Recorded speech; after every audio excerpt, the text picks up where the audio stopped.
started something.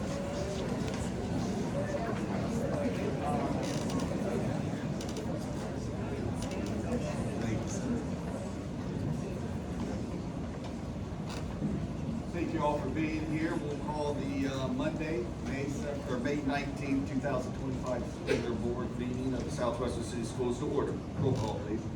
Ms. D'Angelo Steele. Here. Ms. Liskini. Here. Ms. Martindale. Here.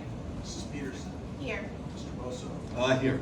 Moving on, it's recommended the Board of Education approve the agenda for the May 19th, 2025 school board meeting. Can I get a motion to move that forward? So moved. Thank you, Mrs. Martindale. Can I get a second? Second, Peterson. Thank you, Mrs. Peterson. Any additions or corrections for that? Seeing none, roll call. Ms. Martindale. Yes. Ms. Peterson. Yes. Mrs. D'Angelo Steele. Yes. Ms. Liskini. Yes. Mr. Bosso. Yes. Moving on to recommend the Board of Education approve the meeting minutes for the April 28th, 2025 school board meeting. Can I get a motion to move that forward? Thank you, Mrs. Martindale. Second. Second, Liskini. Thank you, Mrs. Liskini. Any additions or corrections? Or corrections, I should say. Seeing none, roll call. Ms. Martindale. Yes.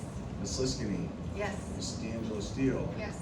Mrs. Peterson. Yes. Mr. Bosso. Yes. Before we start the meeting, I'd like to make some comments on what has been going on in our district. Discussions on the board professional development groups that we have joined. There has been a lot of negative and misleading comments about the board pushing English-only education, They might have already done it. segregating classrooms. As far as the English-only comments, this district, when I go to look at our curriculum, it isn't English-only. We have our EL students that we push to learn English. Mr. Kennedy does a great job to get the kids so they're proficient at English. So as far as being English only, we do push English only, but we have other materials to teach English learners to learn English. As far as the segregated classrooms, we separate kids depending on what is best for that student. I mean, we have general classrooms, cross-cat classrooms, stack units, behavioral focused classrooms, stride classrooms, low incident classrooms, and many others. So despite all the hysteria pushed certain people by certain people, nothing has really changed with the way this district has been operating normally for a long time. To address our membership in the National School Board Leadership Council and other groups, I think it'd be a disservice not to join other groups and get a difference of opinion. I mean, having a diverse opinion is healthy. District is Nothing's changing. Why are we joining groups? District is 119 square miles. There's many different people in this district with many different ideas and opinions on issues. It would be unwise not having a constructive conversation about what is best for our students and going Those to are be not best constructive practice. conversations. We know there are many good things, it's sad, in this district that we're doing. This district is doing great things, but a lot of people aren't hearing about them from all the noise that you hear in the news, the newspapers. I'm proud of what this district's doing. Kids are doing great. The only thing that these Teachers are doing great. arguments are hurting our district. What's going on in the State House with our budget and our finances, it's a lot of uncertainty and a lot of people watching in our community. And if our finances don't go the way they should, we're gonna be going for a levy. And the people in this community are gonna hear all this going on, and they're not gonna vote to That's vote for on a levy. you. And the only people it's gonna hurt are the people that are employed by this district, but mostly it's gonna hurt the students in this district. That's on you. So, Fire over. moving on now, with all that said, we're gonna move on to a couple presentations and go on with the regular board agenda. I will open it up. If any other members would like to say anything, you're more than welcome. All right, seeing nothing on that. Oh, you guys don't have a voice now? Our first presentation, we'll have 3 presentations this evening. The first will spotlight our schools at East Franklin Elementary School with Don Lowenstein. Did I say it, Lowenstein? It's okay, Dr. L. Dr. L, sorry.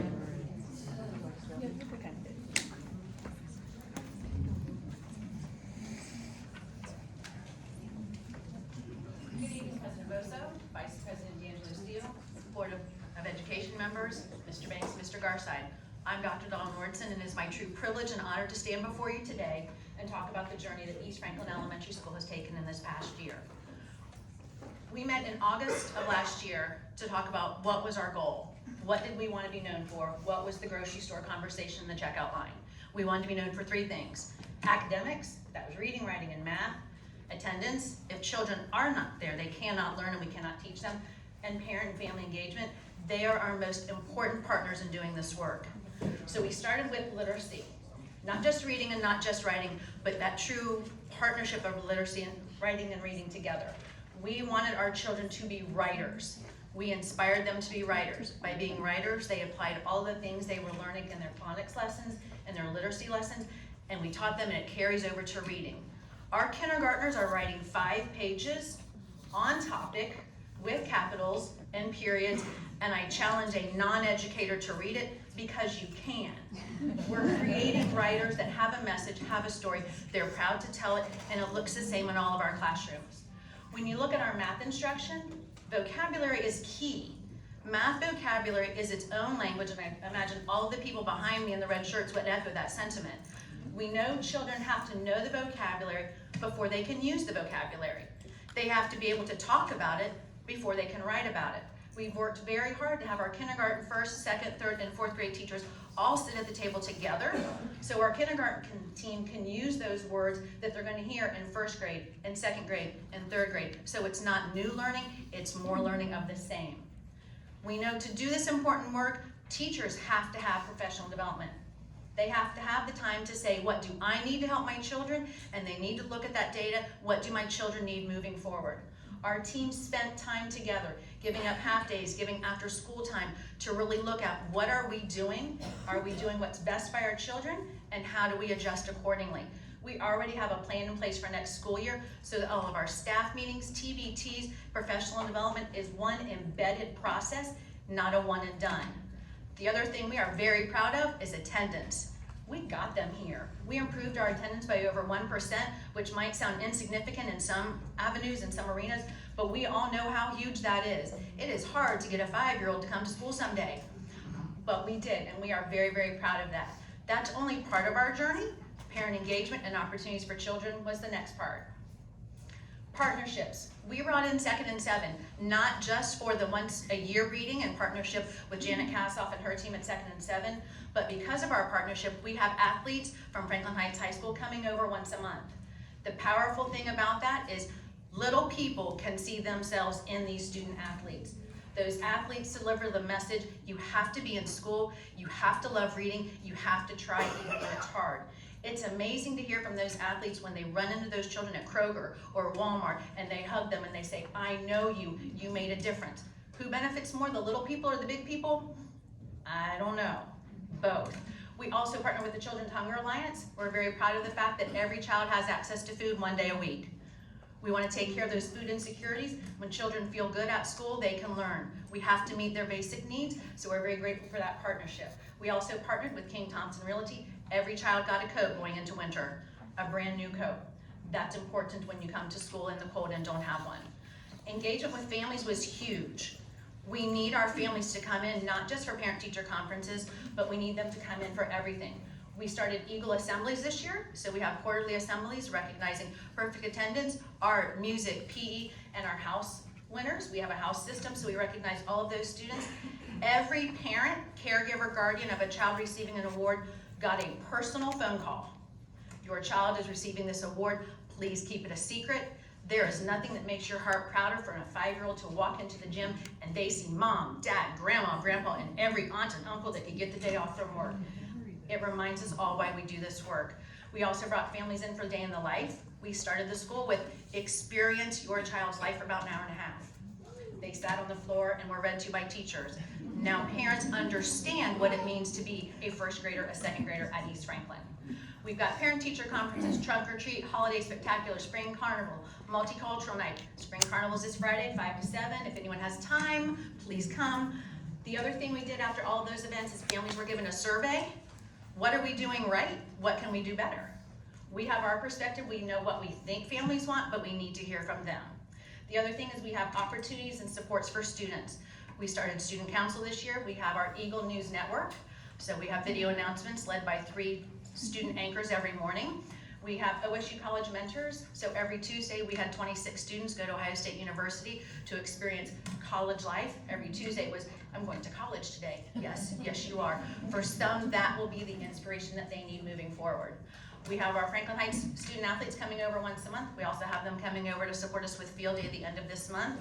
We have students help with our weekly food distribution. We have our care closet. We have our giving tree. We have our care team. We have our Let Me Run inaugural program where our communities and school site coordinator had 18 boys participate in Let Me Run. And then as you all know, we have the Courage Hotline, which inspires not just children, but adults all over the country.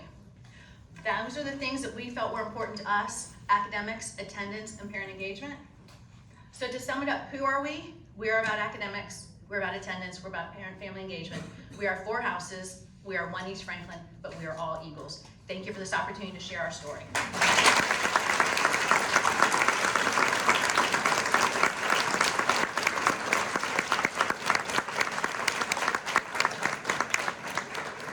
Thank you so much, Dawn, and everything you're doing there.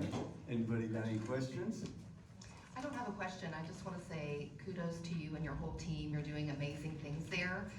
Just a note for the folks in the audience, your reading proficiency, 3rd grade reading proficiency went up 17 points from 2022 to 2023. And before this evening, I was going to ask you what the secret sauce was for that, but I think you just explained it. But it's all about teamwork and community engagement and inviting families to be a part of that. So, And when you believe in children, they'll believe in themselves. great job. Thank you so much. Anybody else? East Franklin holds like a little small dear spot to me, so I will tell the community. And it was because before I was involved in 20 other hats, I was Ohio PTA district advisor. So that meant I overseen a region of the state of Ohio. Right? It could have been all Worthington City Schools, Hilliard, didn't matter what PTAs. And I chartered them. When East Franklin reopened, because they were closed and we kept the building, we reopened them when we were like, see, we need that more space. We reopened them in 2018. And I was hoping to get them chartered up and going. Matt DeCastro was there at that time. And so I have, he's back there cheering. And so I helped their group over the course of years, and I've still stayed involved with them. And they are so unique. They are smaller numbers compared to the other buildings in the district, but man, I tell you, they are mighty. And it has been, over the years, just great joy watching that building grow and flourish and how they adapt. I love the fact they still have the old school brick on the outside. When you go in, I tell people it's gonna look just like the others, but they just have such a great uniqueness. And their kids, they want to tell me everything. And they're like, no, she's gonna stand by me. And then they want to talk to me and they want to tell me all about their day. And so it's just been great watching that building go. I ran into one of your students out on Friday when I was out doing pumping hydrants at work. His name was Jackson. It's a more stats class or something. I think he said, I'm not positive, but him and his mom just raved about East Franklin. It's a wonderful place to be. I'm a little biased. That's where I started my teaching career, but it's a wonderful place to be. I'm blessed for the opportunity. So thank you all again. Thank you for letting me tell our story. Come see us anytime. Come Friday, I'll be there working. So bring your friends. I'm ready. Anybody else can come. Thank you.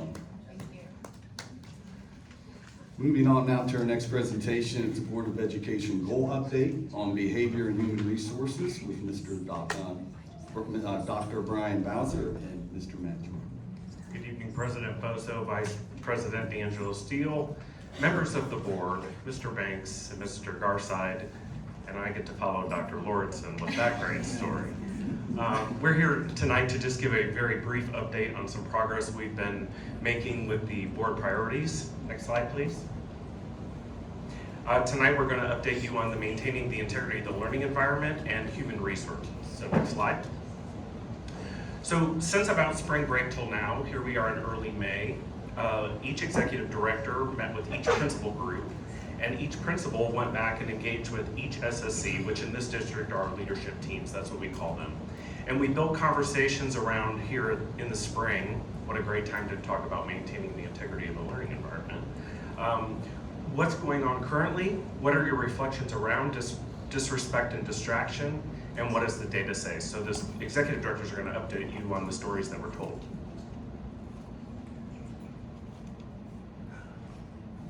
Good evening.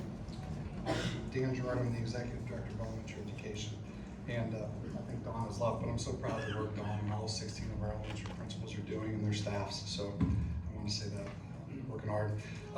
Just want to take a moment to share the conversations and collaboration that the principals are having around the 4 topics: distraction, disrespect, fighting violence, and vandalism at the elementary level. We know and we recognize that we've got work to do in areas to improve upon. But I can tell you that our SSCs and our PBIS teams are working diligently to do that. And as the principal teams discussed these 4 areas, we came with 1 or 2 themes out of all 4. Generally in the elementary programs, those areas that we need to focus on are occurring around the non-structured times: hallway, bathrooms, recess times, students calling each other names, inappropriate language, some dysregulated behaviors. And we know that those are our areas, and in all 4 of those areas, that's what our focus is on. We also understand that bus is a difficult time to and from school, and that's another area that we will be working towards creating common language, consistency across all 16 buildings, with natural consequences, a learning environment for kids, because we know 5-year-olds and 12-year-olds make mistakes, but they can't improve upon that unless they're taught. So there's a component of that learning embedded in that. And again, we're working diligently as an elementary principal team and our staffs to help classroom teachers and help kids learn and grow. So.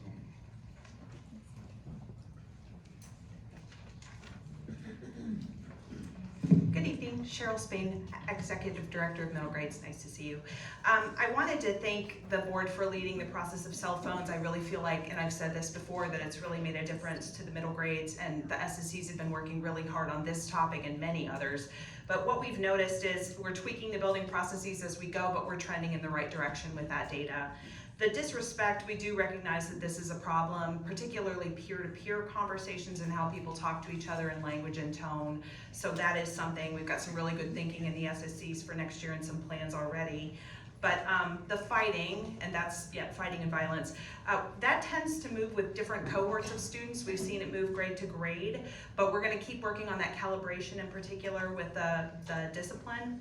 And then the vandalism really revolves around TikTok challenges, and particularly now we're seeing Chromebooks, as many of my friends are gonna note. Those small blips in vandalism can show great spikes in that data, particularly if there hasn't been any. But the TikTok has driven a lot of vandalism through the years here since COVID. One of the things we all agree on though is we need clear definitions and some consistent enforcement, so we'll keep working.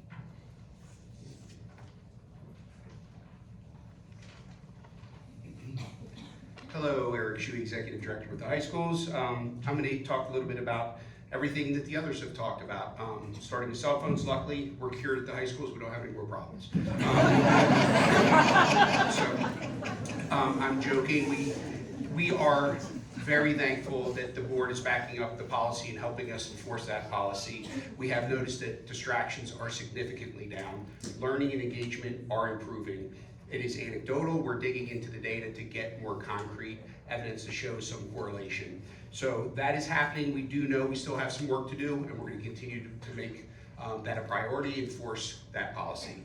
Disrespect, like Dr. Spain said, we look a lot trying to look at the difference between student to student language and student to adult language. And we really want students to understand that when you're talking to an adult, especially staff members or staff members that are coming in to help our staff members, that it's important to treat them respectfully. It is unacceptable for our adults to be treated with disrespect, and we need to teach students how to do that properly, show respect. Our big phrase is choose better words when we hear them talking to each other in a way that is inappropriate, and we will continue to enforce that as well.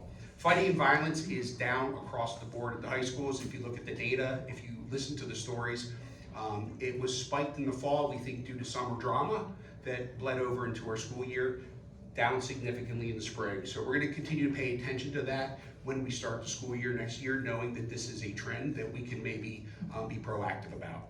And vandalism, difficult to find those who are doing it, but when we do, we address it seriously and swiftly, and we try to keep our spaces free of any of the evidence of the vandalism, fix it as quickly as possible. That is a place that happens mostly during unstructured time, so we are looking to double our efforts in making sure that we're present during those times in those areas. Thank you.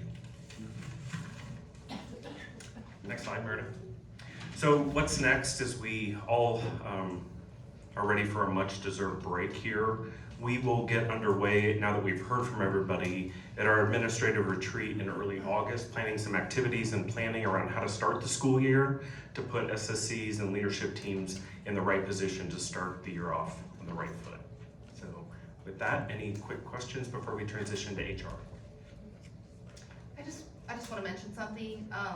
Back when we did our survey last year, the top 5 improvements, discipline and student behavior, was number 4 for staff.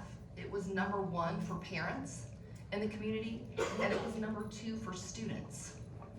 So I think that's very telling that our students are concerned just as much as the parents are about these issues going on. So I'm excited to hear what you come up with at your retreat and to hear back in the fall. We'll hope to see you there. Yeah. Thank you. Thank you. Hi everybody, how you doing? Gotta follow Don, gotta follow these guys. This is great. So human resources update, looking at the 3 goals from the board, was about recruitment, retention, is about looking at our data, and is about preparing our staff through onboarding processes for everybody. So the first slide, we kind of flopped it for you. We went ahead and went with data collection first, just kind of taking a look at things that we do. One of the things that we were talking about, and we do a video and you can go online, and it's actually on a website that Evan put up last year, why teachers actually came to Southwestern. Those who've been here, who've been raised here, who've taught, who went to school here, who want to come back and be part of this district, the diversity of this district, why they want to come in. We have a video online that shows you all that. But we want to follow up this coming school year with a survey directly hitting the new folks who've joined us. So that is one of the things we're taking a look at. From a retainment standpoint, and we've talked about this, we talked about it at our visioning session, talking about the exit survey, looking at how low the data was initially. I can tell you now the data is a lot bigger, and once we get to the hiring season, we'll have to report out what we learned from that data as well. And that's why I said analyzing that. The recruitment happens all the time. It happens with all of us in this room, all of us in this community, everywhere that we go. Recruitment is a never-ending battle that we have to continue to do. Things that we look at is our face-to-face. Our Matt and Lori specifically go to job fairs all across the state, different hiring events. Different colleges hold all those events that you know of. We also do our own. Matt went to Streeter Career Fairs that focus on classified. And then we have a pretty good partnership with a lot of the local colleges where Lori actually gets to go on and she actually speaks to college classes in regards to what Southwestern's all about. I know I have the privilege to go to Ohio State and speak to their honor society and talk to those kids every single year, which I love doing. In terms of our media interactions, thanks to Evan and his team, and really Vivian and our whole team when we post our jobs, but having direct geographic advertising, using that through Facebook to reach out to Northeast Ohio, Northwest Ohio, Southwest Ohio, Southeast Ohio. For folks looking for a change, want to come to Central Ohio and come join our district. Obviously, social media, you see us on LinkedIn, Twitter, you see us everywhere posting jobs. And then we reach out and talk to people all the time, over the phone, face to face, Google Meet. We're happy to tell our story, to tell your story to anybody we look at to come join our team here in Southwestern. And then obviously the relationship building, it's who you know. It's all the folks you know, reaching out. Luckily, many of us have been around for a while, been in different parts of the state. Being in Central Ohio, we get a lot of folks that come down here from all across the state, have friends and family in other places who are looking to move here. And as we know, Southwest is a great place to live. Next slide.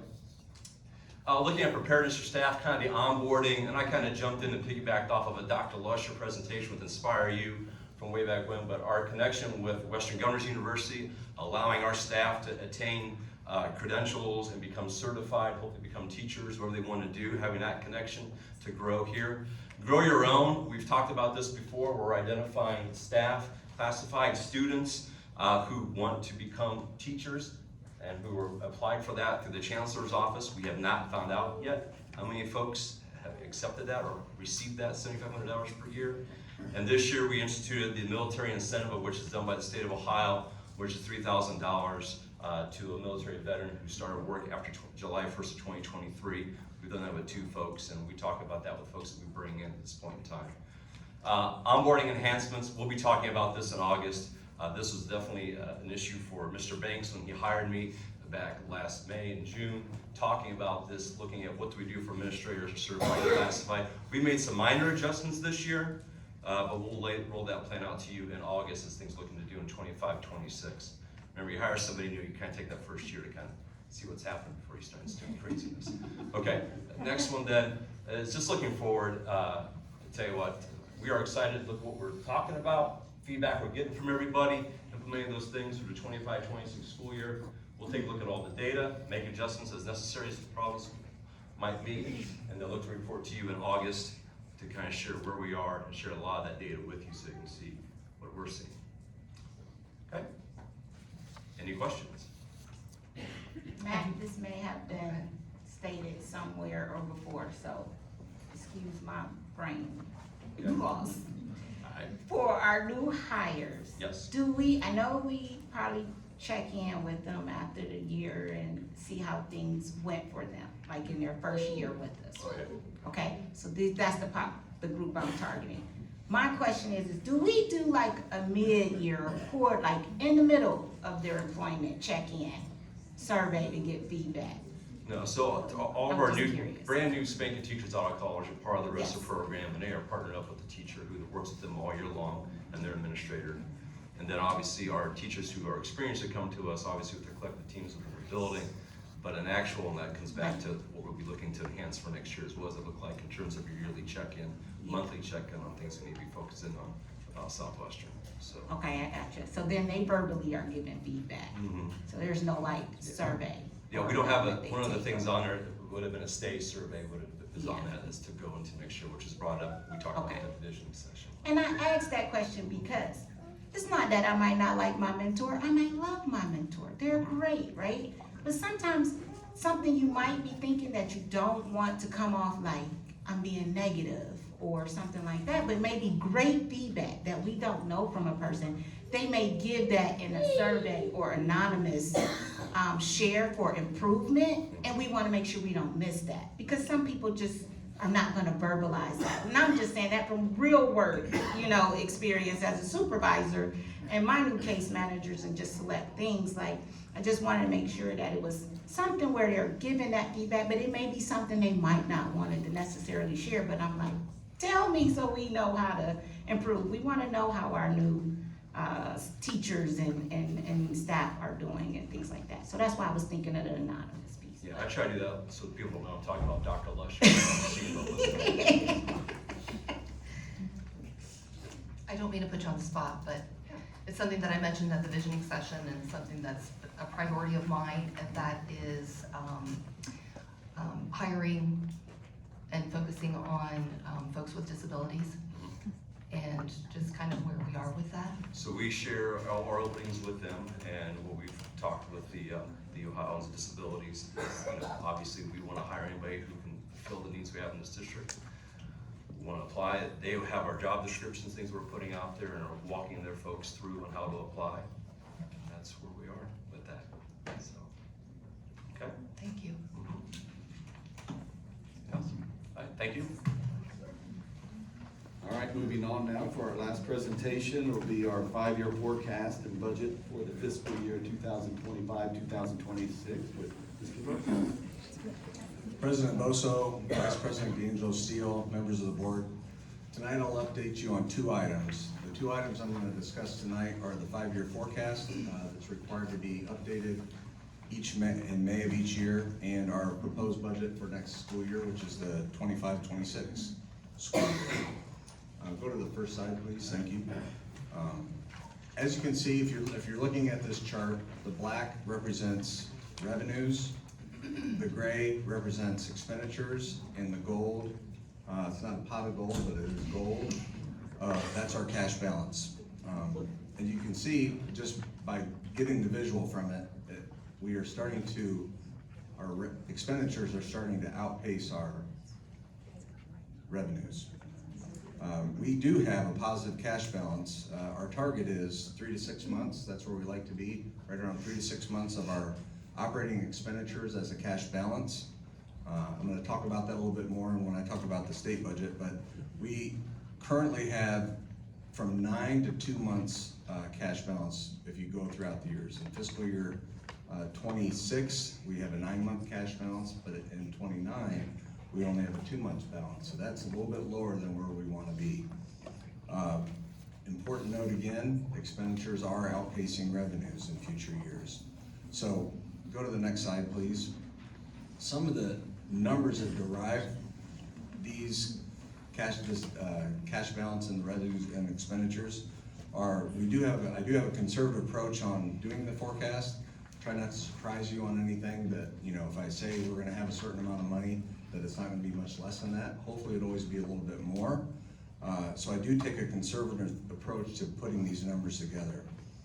Overall, if you look at where the forecast that was prepared in November to the forecast that I'm giving you now, the variance is under 1% on both the revenues and expenditures, so right on target. Revenues, I'm about 0.1% different than what I projected, and expenditures about 0.5% different than I projected. So really close on target with where we are. That's a good thing. That means you can count on the numbers that I'm putting into the forecast. It gets a little harder as you go out years. Next year's, this has probably been the most uneasy and unsure time I've ever had to put a forecast together. There's a lot of things that are going on at the state level that are really hard to predict. What I'm telling you is this year, we had pretty good numbers to go by. The numbers were good. As I move out in the future, I try to be conservative with those numbers so we don't get caught in a bad situation. The most significant change that was on this forecast from November to now to May, I want to point out that we did have an issue with personal property taxes from the utility companies. The numbers that another treasurer and myself, another county treasurer, we're looking at our numbers and it just didn't seem right. So the Franklin County Auditor provides numbers on values of our personal property that are utilities. The number that we were provided from the county wasn't the actual one that was used to collect taxes from those utility companies. So for us, it was about $1 million difference. That kind of makes up for that difference that we see in our overall bottom line, where I was about 0.5% off there. So another county treasurer and I kind of put our heads together. It just didn't make sense when you did the math on it. So we asked a few more questions, dug a little deeper, and we found out that the numbers, the values that were given to us were not the actual numbers and the values that were used to calculate the tax bills that went to those utility companies. So in the future, we are going to sit down before those bills go out and talk with the county auditor and try to figure out what's going on there. But that's one thing that we found that was much different. Go ahead and move on to the next slide. So let's talk about our fiscal year 25-26 budget. When you look at our forecast, it's the 26th column. So everything that comes off our forecast goes right into our budget, so you know right where those numbers are coming from. Here's where it gets a little bit interesting. On the revenue side, when the forecast was done back in November, there was a lot of talk at that time, a lot of talk around the school district treasurers and school district community that the Fair School Funding Plan would get its final phase in, and we budgeted for that. We looked at the 5-year forecast, put the Fair School Funding Plan. We were still conservative with our estimates with that because it had been passed 2 times. Last 2 biennial budgets had been passed through. So we thought we will get the Fair School Funding Plan funded, and we thought that there would be some differences and some increases to the base cost inputs. What we found is that doesn't look like that's gonna happen. So what that does, it has a negative effect. If you look at the November to the May forecast, you're gonna see quite a difference in state funding in those lines. So I did not factor those into the forecast. On the expenditure side, you can look at our expenditures, and our overall increase next year is a modest 2.26%. Obviously, inflation has been pretty high, but we have really looked at our expenditures, and we're trying to live within our means, because we know that we're spending a little bit more than what our revenues are right now. So a 2.26% increase in overall expenditures. Staffing levels, we're keeping those maintained with adjustments. Obviously, we have sometimes our special ed population has increased. We have to provide more intervention specialists. We're looking to add some more intervention specialists for next school year, so those are in the budget. We do have collective bargaining agreements that are expiring at the end of June of this year. So we're bargaining with all our groups right now, and those will produce some different numbers and maybe in the forecast. And another big thing, I'd say the biggest elephant in the room at the state house level is there currently a cash balance policy in House Bill 96 that talks about allowing districts to only carry over 30% of cash at any time. Obviously, I said we have more than that in our cash balances, and the reason why we have more than that, I spoke at the State House and basically pled our case. We're a district that hasn't passed a lot of levies. Our last levy was in 2009. Our community likes that we haven't been back to them for additional dollars, and we try to have some reserves that when financial hardship comes, we have that money set aside to weather those storms. So it's really having a cash reserve is a good thing. They have not seen it that way, and they have talked about it. In our situation, it could be $100 million that they would take from our district, and that would be very damaging. Coincidentally, there's a new financial health indicator that the state auditor put out. And it basically looks at your finances and shows you if you're doing the right things, you get these green bars. If you're doing the wrong things, you get red bars. So currently, with this cash balance, we're mostly all in the green. We have a couple yellows, and that's because we're spending a little bit more than we're bringing in right now. If they take $100 million from us, from our school district, we'll go red across the board. It'll be very quick. And that's something that, we are getting the word out. I'm still gonna be speaking to our legislators and trying to talk through this with them and really press the point that, hey, we're doing a good job. Please let us keep our cash balances, and we can still provide a good education to our students. I'll be bringing this final budget to you at the June 25th Board of Education meeting for fiscal year 25-26 for your approval. But you can see, like I said, if you look at the column in 2026, all the figures are there for what you're going to be given on the 25th of June. Let's go to the last slide real quick. I always like to talk about this. It gives us some comparison, because I can talk all I want and say, hey, I think we're doing a great job financially, and without some data to look at to compare to, I think this really tells our story well. If you look at the first column to the left is all millage. You have operating mills. Some districts have permanent improvement levies, and they also have bond issues that they use to build buildings. That is every tax that is collected for each school district, all 16 school districts in Franklin County. I've put our number in gray, so this is ranked from highest to lowest. We are currently set at 15th in the county as far as what we tax our property owners in our school district overall. That's all taxpayer, all taxes, all tax type, permanent improvement, operating, and bond issue. If you look at the middle column, that is just operating levies. So these are just what we use to operate our schools. We are also 15th out of 16. We're currently at 20.83 mils. There's something called a 20 mil floor. We can't go below 20 mils. That's as far as we can go down. So we're close to the bottom there. I don't say that as it's not a proud thing to say necessarily, but it's just factual. Just showing you where we are. When you're out in the community and you're talking to other taxpayers, you can show them this data and say, you know, we are not overtaxing our people in Southwestern City Schools. Next column to the right, that's the per pupil expenditure column. And this came from the 2024 CUP report, because that's the last fiscal year that was ended. So this is state data, this isn't my data. Southwestern City Schools in 2024 spent $15,265 per student.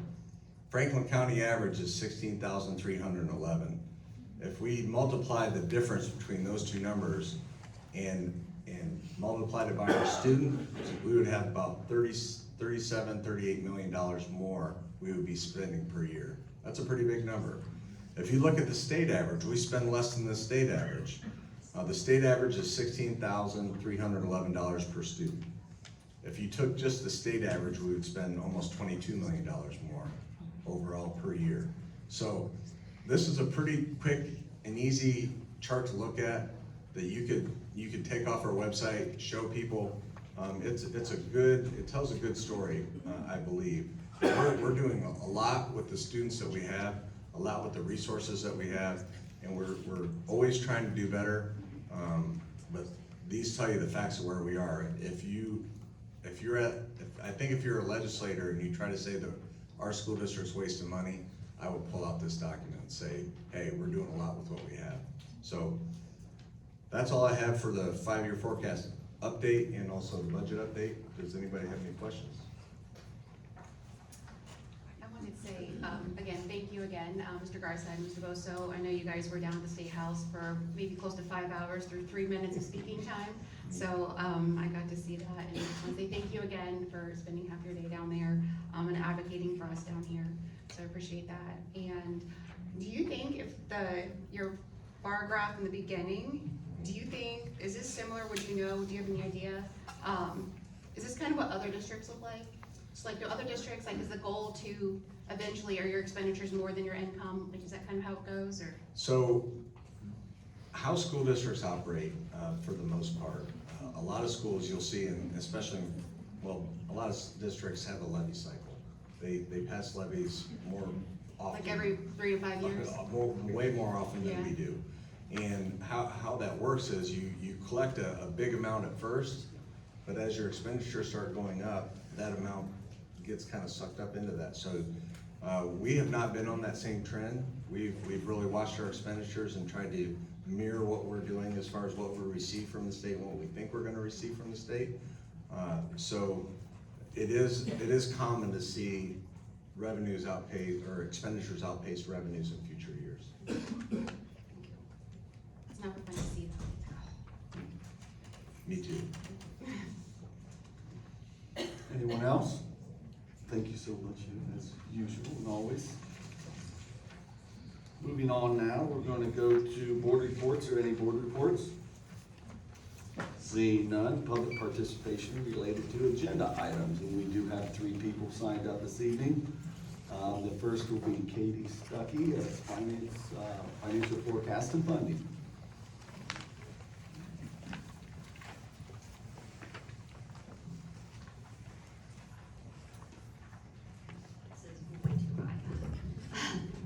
Okay, first of all, I just wanted to say that President Boso, I'm glad that you brought up the issue of a levy, because that's part of what I'm here to speak about tonight.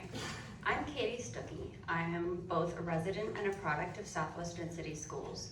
Actually, I'm a product of the levy era, as I like to call it, having narrowly escaped split sessions by 1 year, but still having to endure one failed levy after another. I'm here because when I was a student, I said that when I was old enough to vote, I would speak up for those who weren't. So I'm here for them.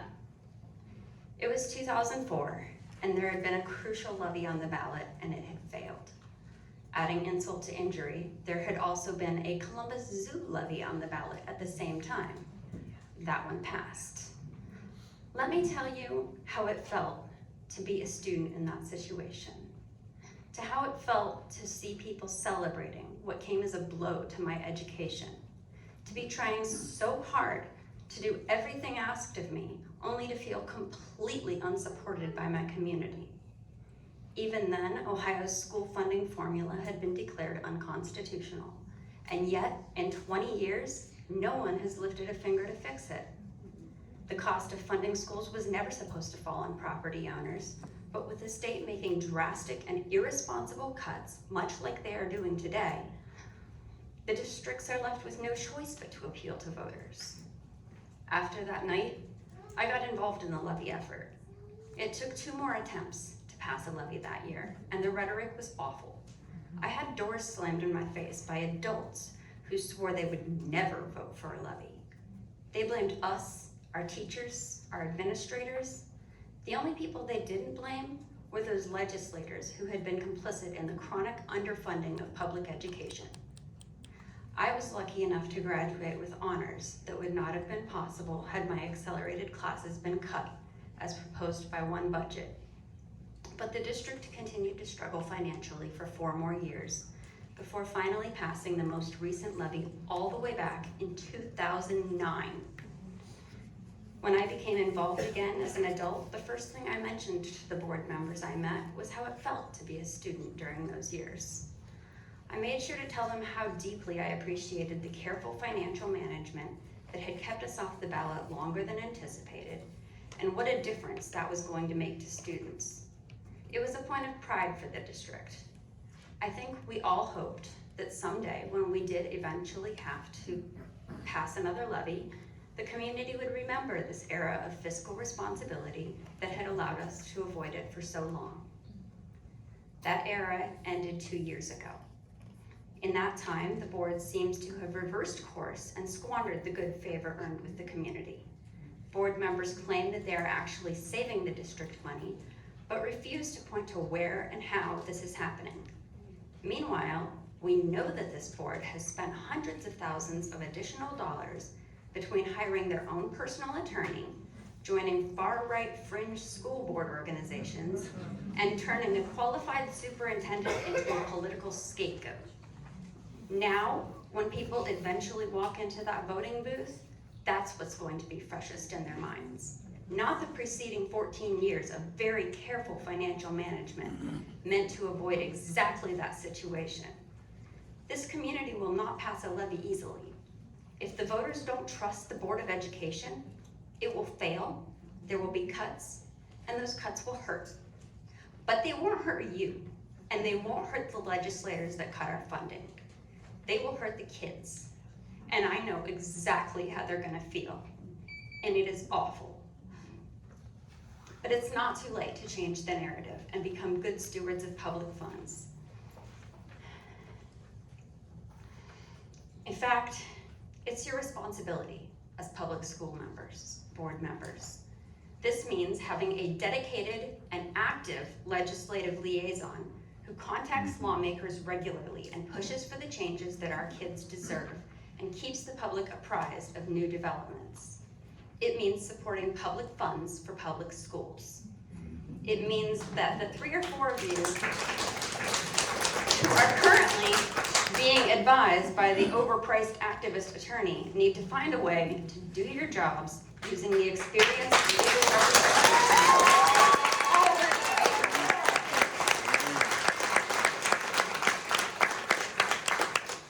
These are the things you must do now to put students first. And to the community, the voters, Please consider this. Waiting until the district is in dire straits and voting down a levy will hurt the kids. If it's this board that we seek to impact, November's school board election is our chance to do that.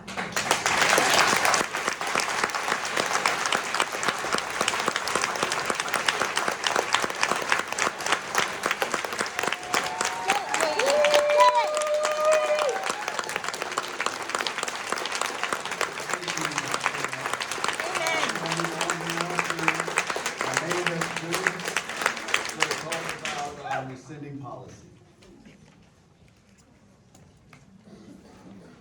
Before my time starts, I just have a dumb question. If I was gonna talk about a couple different agenda items, do I have one 5-minute block? Just one 5-minute block, sorry.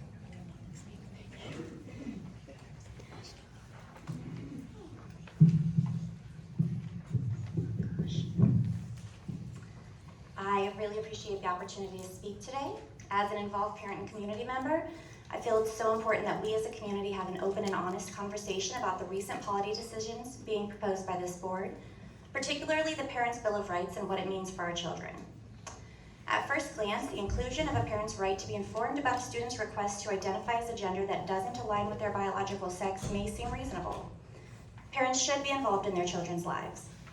But when this policy is listed alongside concerns about academic performance, behavioral issues, bullying, and mental health crises, it sends a concerning message. The implication is clear.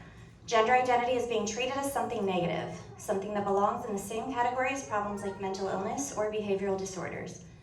It's not just misleading, that is harmful.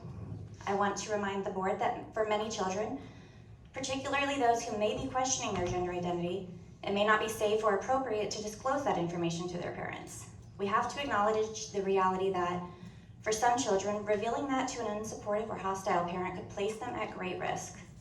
School should be a safe haven where children can learn, grow, and explore who they are without fear of retribution. Policies that force children to reveal this before they are ready create an unsafe environment. And that brings me to something else I found interesting. The fact that we have a Parents' Bill of Rights, but nothing equivalent for students. Why do we center policies around what this board thinks parents want, rather than what children need in order to thrive?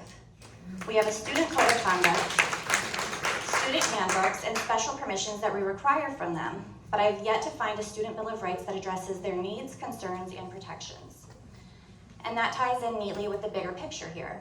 The decisions that this board has made in recent months, including the ones we're discussing today, demonstrate a consistent pattern. This board is disconnected from the people it is meant to serve, the parents, the students, and the community. Looking back at the recent superintendent search is a great example. The firm that the board hired conducted a survey of 7 key groups, including parents, students, staff members, and the board, to discover what everyone valued. The results were nearly identical across the group except for one group, the board. That discrepancy should raise red flags for everyone, and it should have been a red flag for the board. It should have been an opportunity for reflection and reassessment to understand where the disconnect lies. But instead of listening, we see a pattern of enacting policies no one asked for, policies that will have a negative impact on our children's well-being. The parents in this community are not asking for the board to make decisions based on culture wars or partisan politics. What we want is more opportunities for engagement. We want to be part of an open dialogue like many other school boards and our own city council. We want to ensure that our tax dollars are being used responsibly and that we are fighting for what this district truly needs, such as standing against voucher systems that take away from our public schools. We want our board to ensure our classrooms are not segregated, with special needs students or those with IEPs and 504s being treated as second class.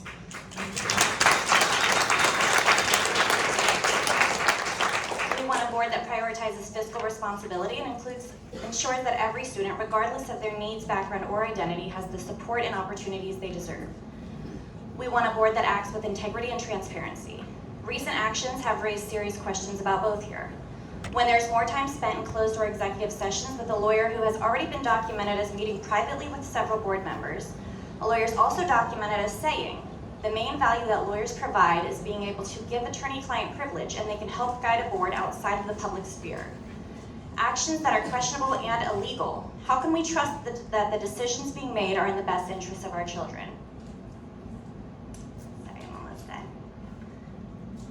And then looking at the policies themselves, it's very telling to me to see which have been ended and which have been enacted. This board has chosen to focus on certain issues while ignoring others that would better serve our students, without telling us the most important thing, why.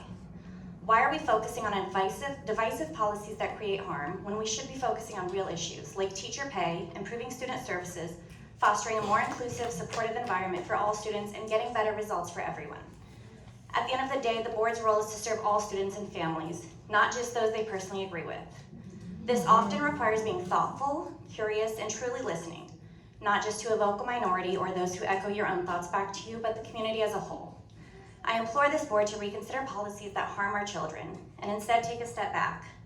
Listen to people who are impacted by your decisions, look at the immense amount of data we have available, and learn from actual education experts, and then move forward with a true desire for our community and our children to succeed. Thank you very much.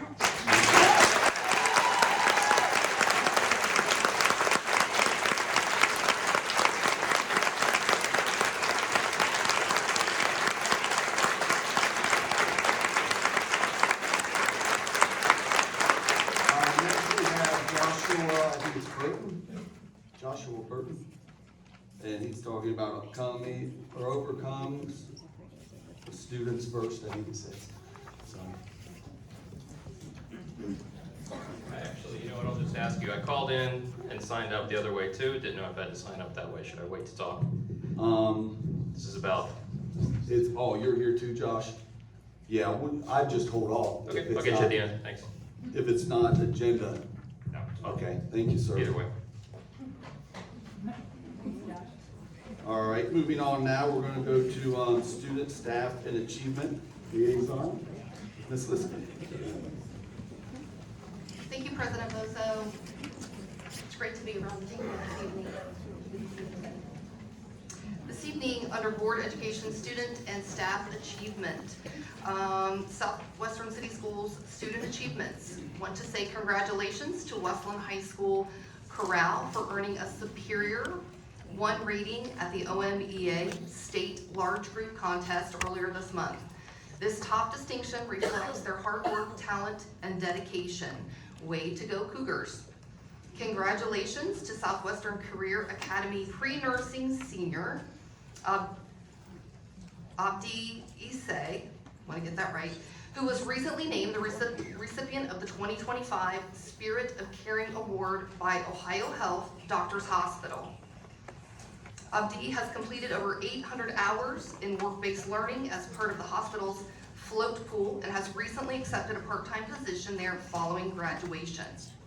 Also, congratulations to the Western Career Academy Interactive Media Design team of Donatella Lopez, Fatuma Abshir, Nathalie Mojica, Marley Corona, for earning Best of Showcase honors in the BPA National Virtual Branding Team Competition. Their award-winning project featured a promotional website, video, marketing materials, and product mock-ups presented in a national showcase environment. Now to Southwestern City Schools staff achievements. Congratulations to Ms. Carrie Clevidence of Darby Woods Elementary, is Carrie here, who was recently named the 2025 Elementary Educator of the Year by the Columbus Symphony Orchestra. Each year, the Columbus Symphony celebrates and recognizes outstanding music educators at the elementary, secondary, and private community levels. She was recognized as the sole recipient of this year's award at the elementary level. Great job, Carrie.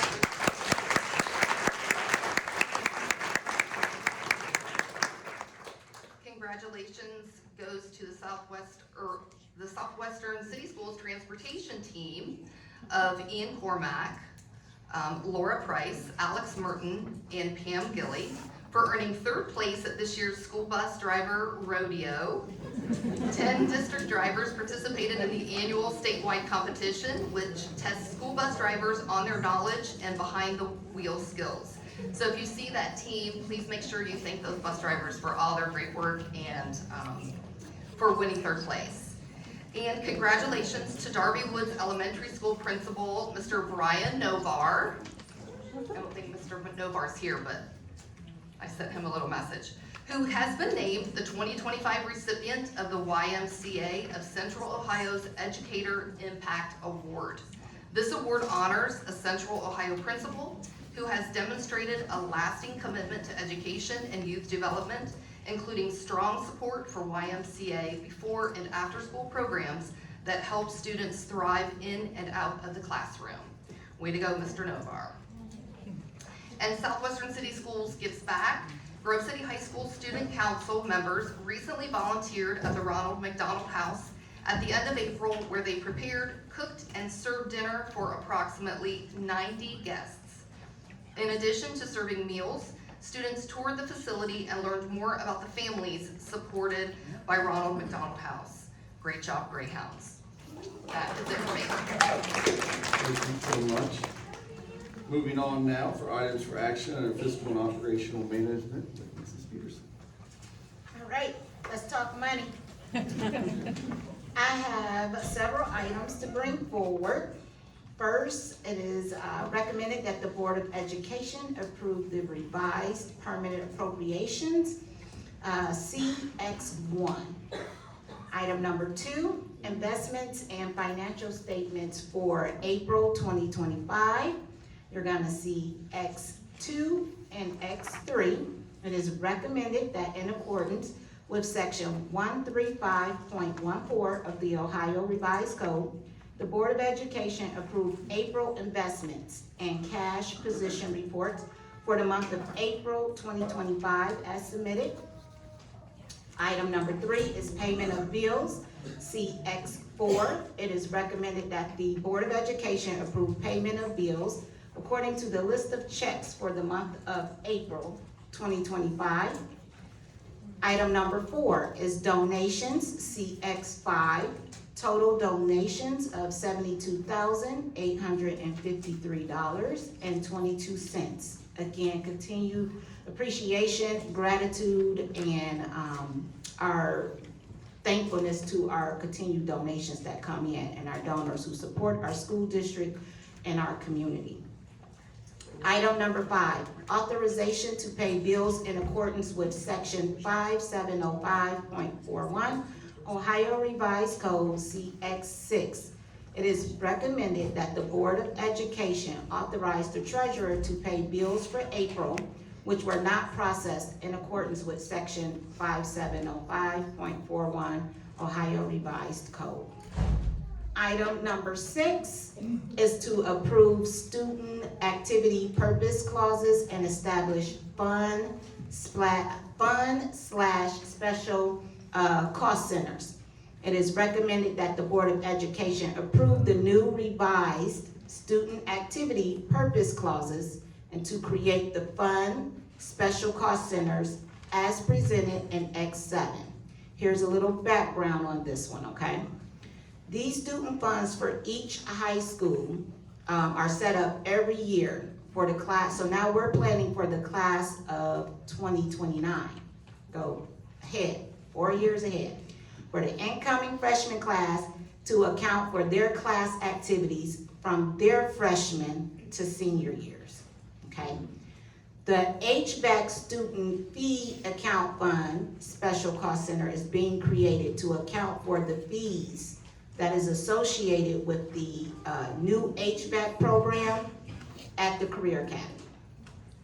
The severance fund special cost center, that's being created to set aside funds to smooth out the spikes that is created when large groups of employees retire and receive their severance payments. Funds can be transferred from the general fund into a severance fund on a consistent basis in preparation for future severance payments that will be paid from the severance fund, okay?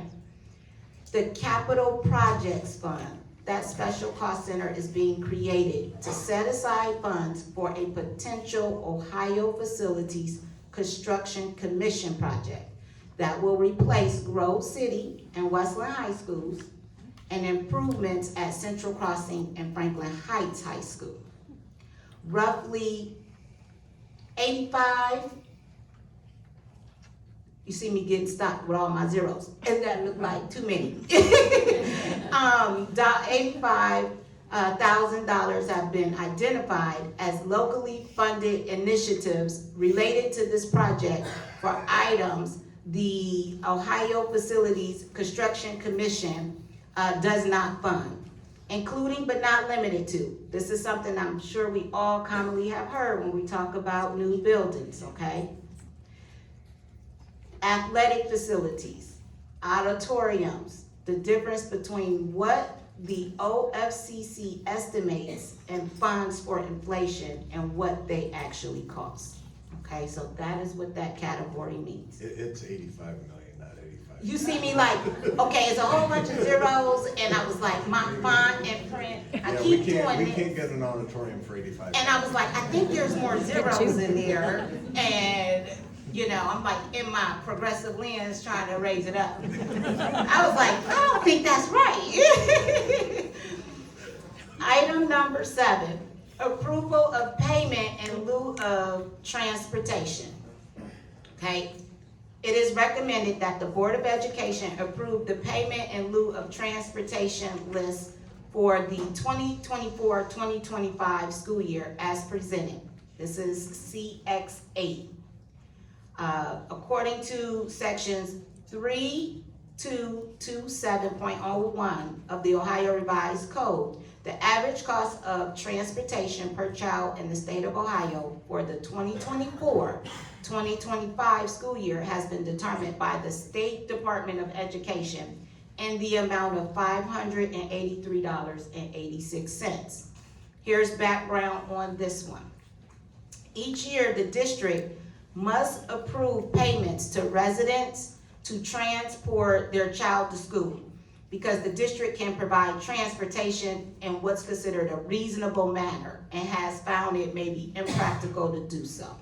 The state of Ohio sets standards on what is determined as impractical, and also sets the rate at which parents will be reimbursed for providing transportation for their students.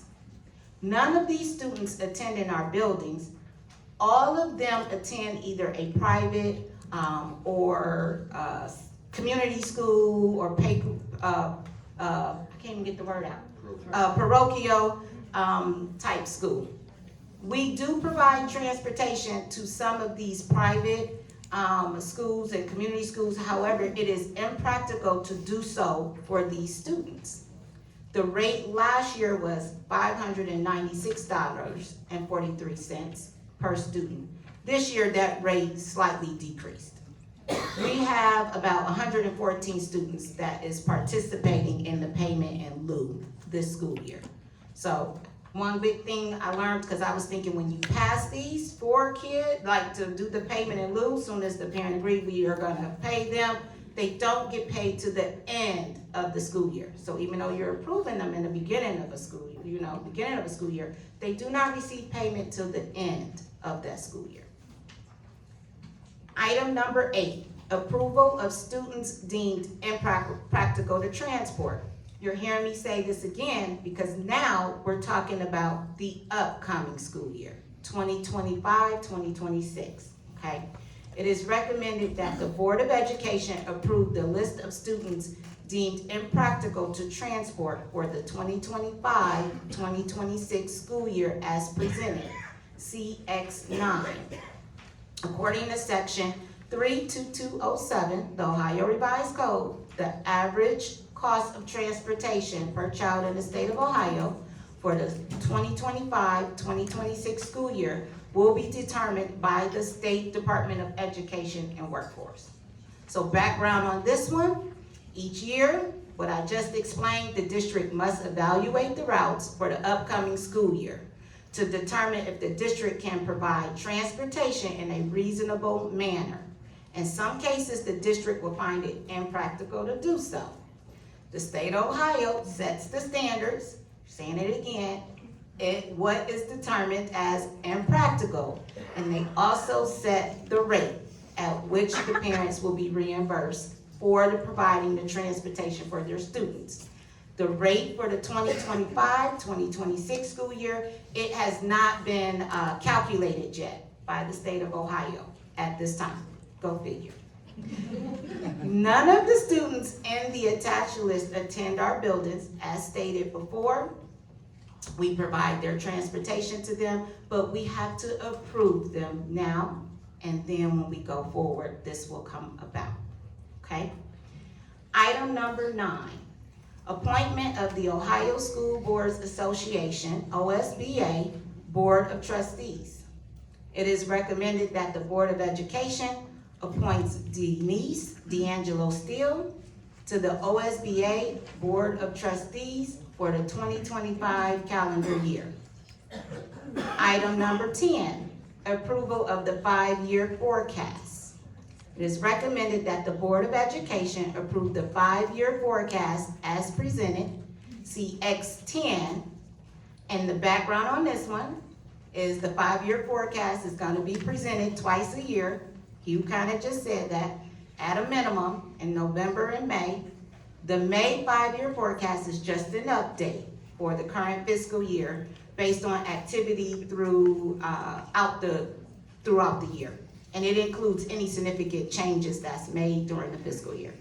Examples of those significant changes, as Hugh has said, from the original November forecast could include, but would not be limited to, the collective bargaining agreements, major changes in the state fund, loss of large taxpayer. That is all, Hugh. I think I hit it all. It was a good meeting. I think I covered it all, besides my visioning of all the numbers. After presenting this report, I move it for passage. Thank you so much. Can I get a second, please? Second, Liskini. Thank you, Mrs. Liskini. Roll call. Ms. Peterson, Yes. Ms. Liskini, Yes. Ms. D'Angelo Steele, Yes. Ms. Martindale, Yes. Mr. Bosso. Yes. Moving on now for items for action under policy with Ms. Denise D'Angelo Steele. Yes, thank you, Mr. Rosso. Yes, the policy items, we have 29 policies that are second and final reading. And kind of want to piggyback off of what Ms. Peterson was saying. Dr. Jamie Lesher at the last meeting did a wonderful job explaining a lot of these policies and how they come about and why we have them. And just like Ms. Peterson was saying with the finances and a lot of these areas, like approval payment in lieu for transportation, it follows Ohio revised codes. In different sections and everything, and each of these policies that we have on here right now all follow an Ohio revised code. So whenever there's a question as to why is this happening, what's going on, there's a great reference on the policies to look at the Ohio revised code that coincides with the policy that we need to do by law. So when it comes to policies, when it comes to finances, when it comes to how the board operates, it's within the law there. So again, so we have 29 policies. We have 4 second final readings of our new policies. We have 1 for our renumbered policy, and what is that? A few more there in the deleted ones and extended ones, and 11 more in the revised policies. So after present, does anybody have any questions about any of these? I do, yeah. So I just had a question. I'm not on the policy committee, so I was just curious as to what the rationale was for rescinding the school board legislative program. Yeah, and we talked about this one too in the policy committee, and that is because it is, we went over this in policy committee. It's because that it's already set forth, and we don't, by law, we don't need to have a set designated person to be legislative liaison. We as a board can choose that, and we have already, I'm one, Chris is one, and you're one backup also. So it's one of those things that there's not a law to back up that we have to have that. So in going through the policies, we're trying to clean some things up and make it more precise. But I know Dr. Jamie Lesher's like, oh, Denise, I got this. Kelly, that's a great question. Thank you for raising it. So it was actually a direct recommendation from Neola, who we partner with, because at one time when the language was current, you actually went like person to place to an actual delegation.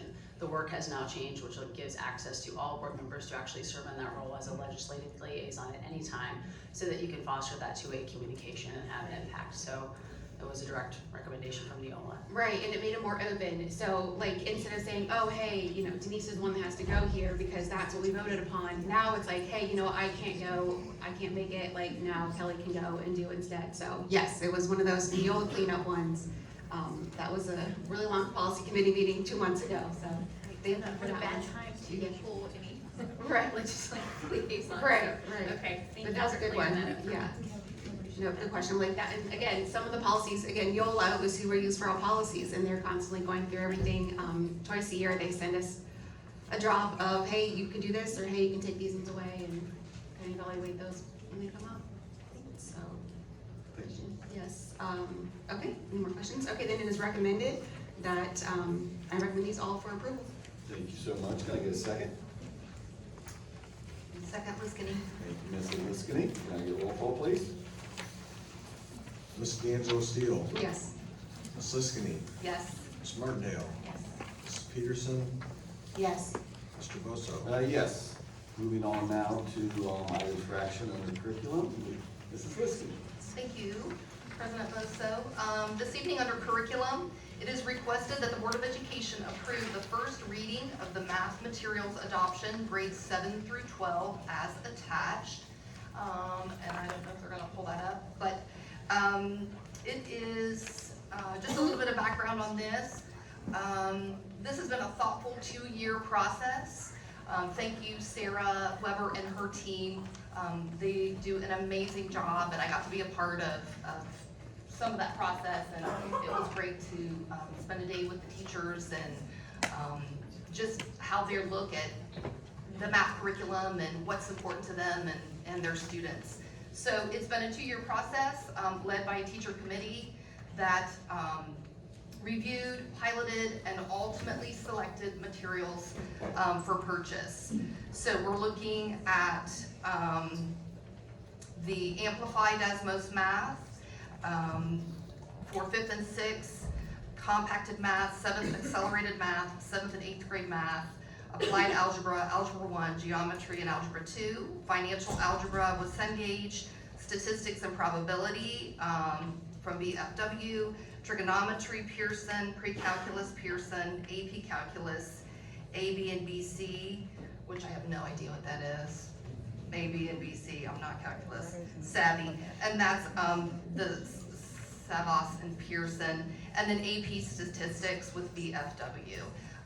These do come with digital supplemental programs, the Delta Math 6 through high school, the high school ALEX, and the AP calculus and statistics as well. So after reviewing this, I move this for approval, and if approved this evening for this first reading, these materials will be open to the public for the next month until the June meeting, when we will be voting at that time. So please don't hesitate to come to the DSC and look at those materials.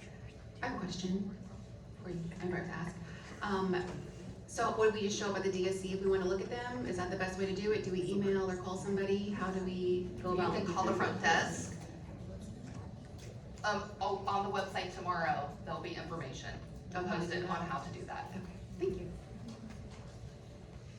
Thank you so much. Can I get a second on that motion? I'll second. D'Angelo Thank Steele. you very much. Can I get a roll call, please? Ms. Liskini. Yes. Ms. D'Angelo Steele. Yes. Ms. Martindale. Yes. Mrs. Peterson. Yes. Mr. Bosso. Yes. We're gonna go back to Mrs. Peterson for facilities development.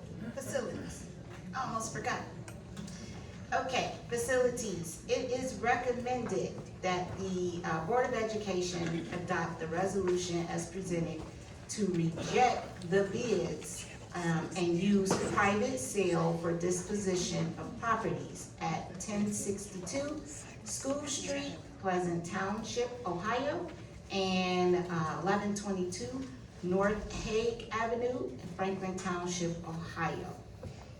Little background on these two is these were properties that we had buildings on prior to our new buildings being built. Those buildings are gone, it's just land, if you notice. So we are in the process of wanting to sell this land because we can't do anything with it. It's small in size, and it's not anything that would be able, we would build something on for the size of our district. It served its purpose, so to speak.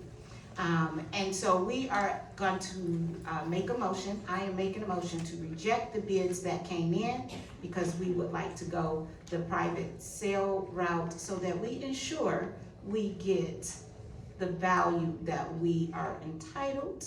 I don't like saying entitled, but you know, that's how the market is rolling, that we are entitled and think we should get for those properties.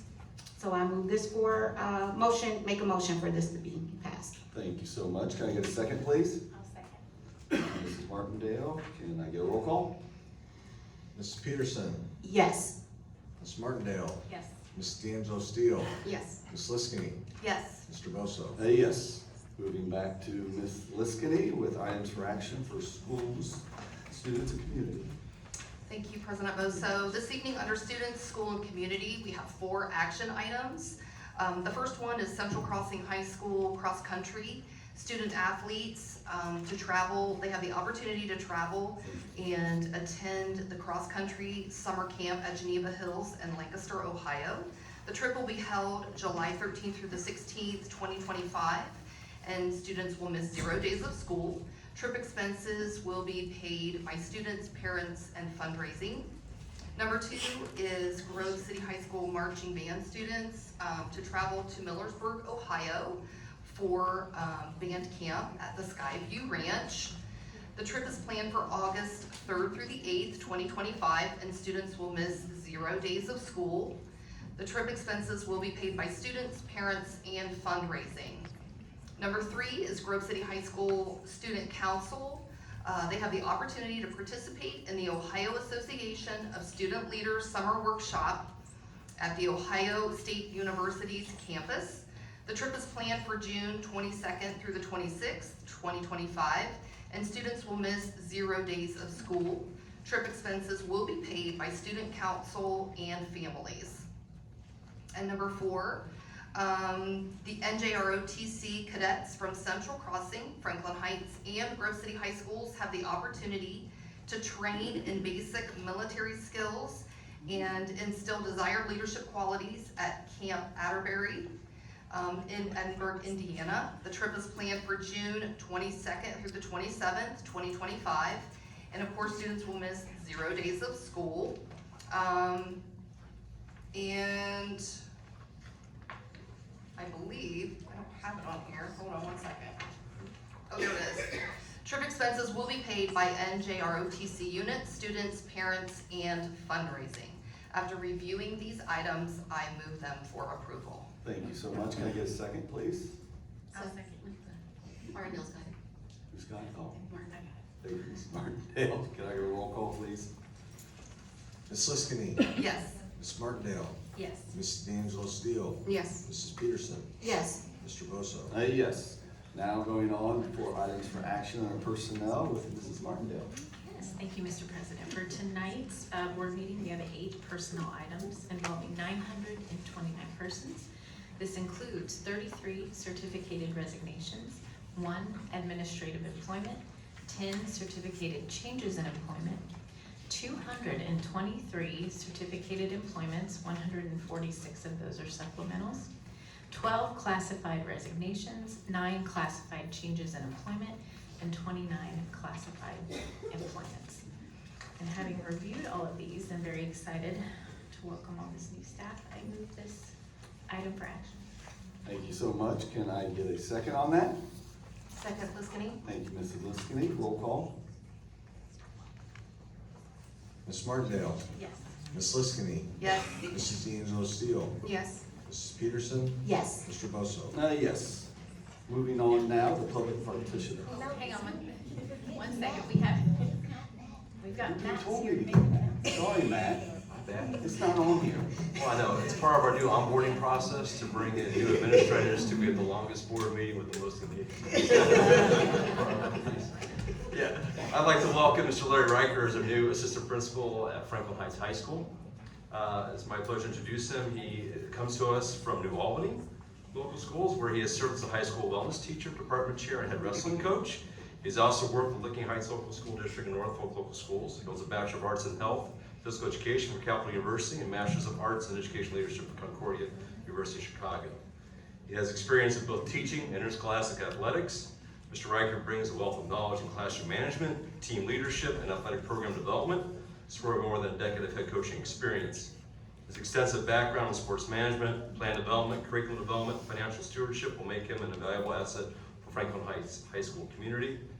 Larry is no nonsense. He's driven, he's honest, hardworking, caring, and supportive of staff and students. He has a huge heart and cares greatly about people. I'm confident you will find Larry to be a tremendous resource and dedicated partner in supporting our Golden Falcons. So, Larry, come on, please.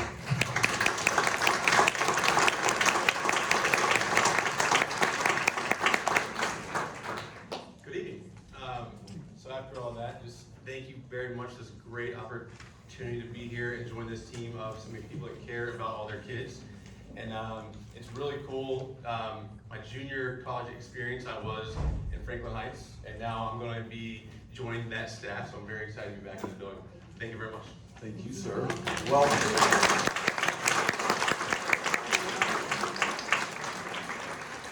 All right, now we're going to public participation related to non-agenda items, and our first speaker will be Rachel Parsley, I'm sorry.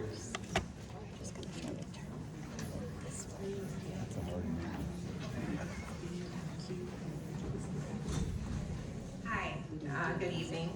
President Boso, Vice President Steele, and board members, as well as Superintendent Banks and Treasurer Gardside, and all the Southwestern City Schools District staff. My name is Rochelle Parsley, and thank you for allowing me the opportunity to advocate on behalf of my son, Gabriel Parsley, in regards to requesting permission that he be permitted to participate as a player in the newly formed Grove City High School lacrosse team. As this board is new to Southwestern City Schools District, is definitely not new to Gabriel or myself and family.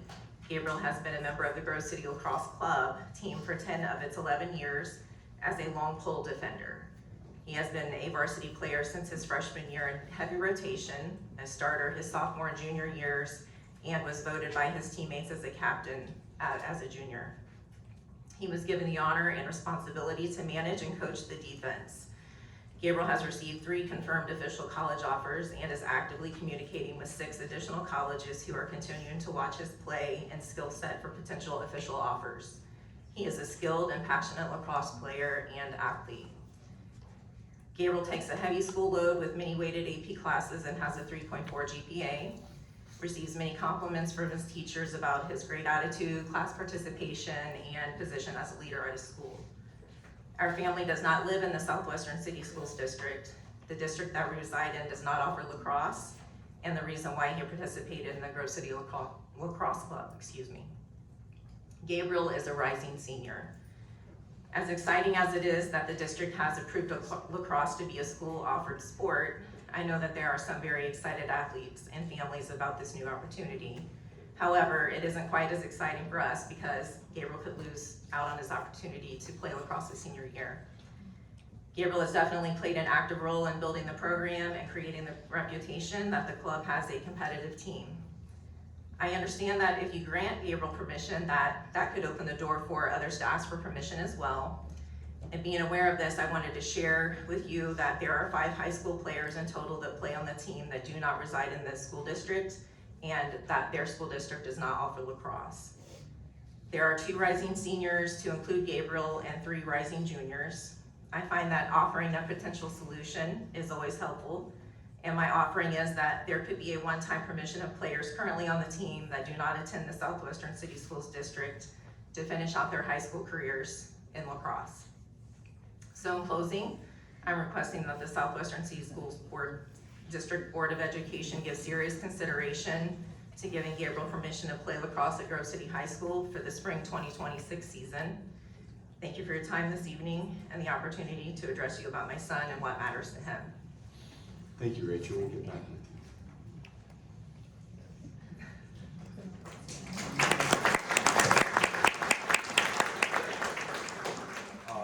Hi, thank you for letting us speak.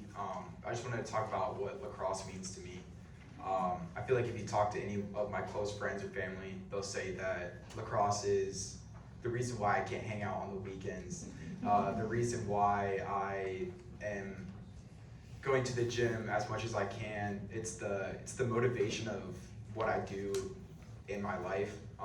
It's the reason I turn my schoolwork in. I mean, anything I do, I always think of how would this affect me on the field. Obviously, my goal is to use lacrosse to get me into a college that I can attend to play on the team. Sorry. Thank you.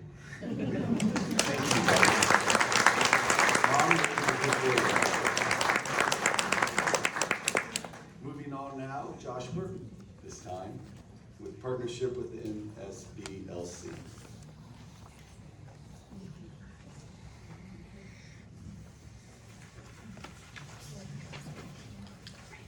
Thank you for allowing my earlier blunder. My name is Josh Burton. Thank you for allowing me to speak here today. I'm going to try to read this quickly, so bear with me. I do have children in the district. I'm not a researcher, a data scientist, or a PhD. That said, I have professional experience in related fields. I'm here to talk today about the Southwestern City School Board's choice to partner with the NSBLC. The main point of my talk today is to talk about confirmation bias. That is, the tendency to interpret new evidence as confirmation of one's existing beliefs or theories. Okay? The tendency to interpret new evidence as confirmation of one's existing beliefs or theories. So let's explore that for a moment. In the scientific or academic sense, that might mean designing studies in a poor manner to inadvertently support your own preconceived notions. Okay, you want to know how many people speak English in a district, so you count them all up. You include folks who speak more than one language, including English. You include people who only speak English. So we're only going to do English. It's a poor example, but it's an example of choosing the data you want to support your cause that you've already chosen. At its most extreme, it's the inability or unwillingness to see another potentially equally valid part of the story. The NSBLC claims that research suggests parental guidance of education produces best outcomes. Okay, that's a fine claim, but they don't quote what research that claim is based on. You have to get halfway to the end of the internet to even understand who runs this organization and to find out some of these folks are referred to as doctor while not really stating where they got their doctorate or what it's in, any of that. We all know by now that this organization supports segregation of classrooms for our developmentally delayed and neurodiverse students. There is supposedly well-documented literature to support better outcomes for all students in integrated classrooms, yet the NSBLC chooses to ignore this. I ask why. Why choose one and ignore the other? This claim to follow research on one subject and then blatantly ignore it in adjacent subjects is the Habsburg jaw of tells. It's a tell. Not that these folks aren't smart enough to do the real work, they clearly are. So therefore, it's a tell that they are cherry picking the literature and therefore intentionally engaging in basic scientific illiteracy. Now, I'm not sure if our shadow board member is here tonight, but unfortunately, I'm not aware of any law that says you must truly consider all sides before making a ruling or judgment. Rather, these are ethical principles that are left to debate. Unfortunately, in some cases, this leaves these debates in hands of those whose motivations are driven more by money or personal success than by the truth or improved equitable outcomes. Yes, I said equitable. So in the end, I invite you to consider the facts by painting a mental image. Joining forces with an organization so blatantly motivated by non-science puts this board in a corner. Above your heads on the left, there's a sign that says negligence. Above your heads on the right is a sign that says ignorance. And it's your choice which label you choose to represent your cause. Or there's a third choice, and you can take any number of paths to walk out into the middle of the room and join the rest of us. In closing, you can't make this problem go away simply by saying you wish to have diversity of opinion. It's like you want to learn how to fly a plane and then you ask someone who's good at video games to teach you how. You don't go, it's the best evidence you want, not all the evidence. Am I wrong? And by the way, this is terrifying. 100 teachers? So, anyway, sorry. You mentioned noise and hysteria. That's kind of a pretentious thing to say. We are the noise and hysteria. We are the opinion. It seems to me that some of these actions are taken in consideration of future ambitions and not the current state and needs of the community. Thank you.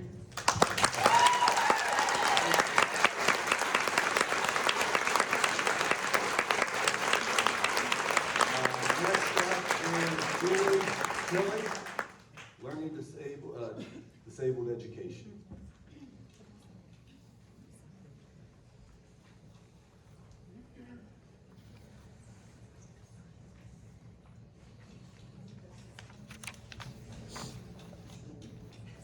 Good evening, and thank you for the opportunity to speak at tonight's meeting. My name is Julie Twilley, and I am the proud parent of 2 children that attend Richard Avenue Elementary School. One of my children has both a 504 plan and an IEP. He excels academically, but at times he needs additional support. This is where these plans have come into play and become essential. We were fortunate that his kindergarten teacher and principal at the time were proactive in identifying his needs early on and putting the supports in place to help him thrive. I want to take a moment to highlight the peer model program in our district. This program encourages children to learn from one another and supports development in key areas such as communication, cognition, social interaction, and emotional growth, motor skills, and adaptive functioning. Programs like these reflect the district's commitment to valuing all our children, including those with diverse needs, and to fostering inclusive environments rather than segregated ones. This is why I feel compelled to express my deep concern regarding the school board's recent alignment with the National School Boards Leadership Council. This council's vision statement specifically references students with learning disabilities, mental handicaps, and special needs in a way that is so troubling. It states, students who are learning challenged can consume a lot of teachers' times and resources. This means less time for students that are not learning challenged. This fact provides less than an ideal outcome for both the learning challenged and those who are not learning challenged. By providing specialty teachers and exclusive classes and schools for the learning challenged, we open up the path to success for both groups. I challenge this perspective. It does not open the path to success. It opens the door to segregation and a diminished tolerance for differences.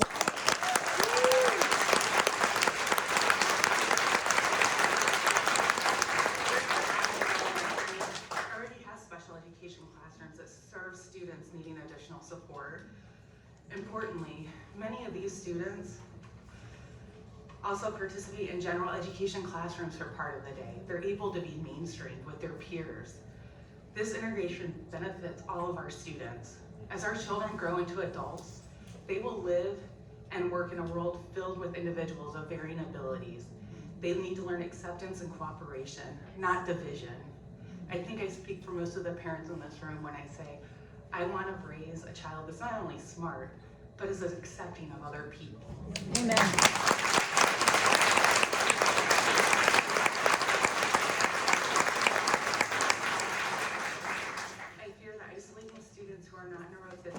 May lead to reduced empathy, greater misunderstanding, and ultimately a less safe and inclusive school environment for everyone. Segregation is not the key to a successful education. Inclusion is. Thank you for your time and for listening.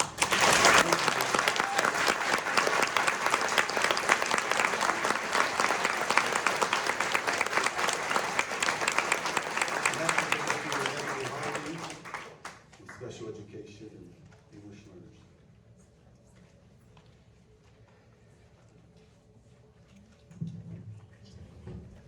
Good evening. My name is Emily Harding, and I'm a 7th grade language arts teacher at Finland Middle School.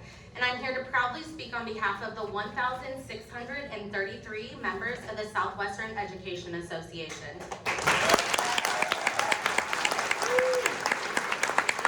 I come from a proud tradition of public service. My father and brother are both firefighters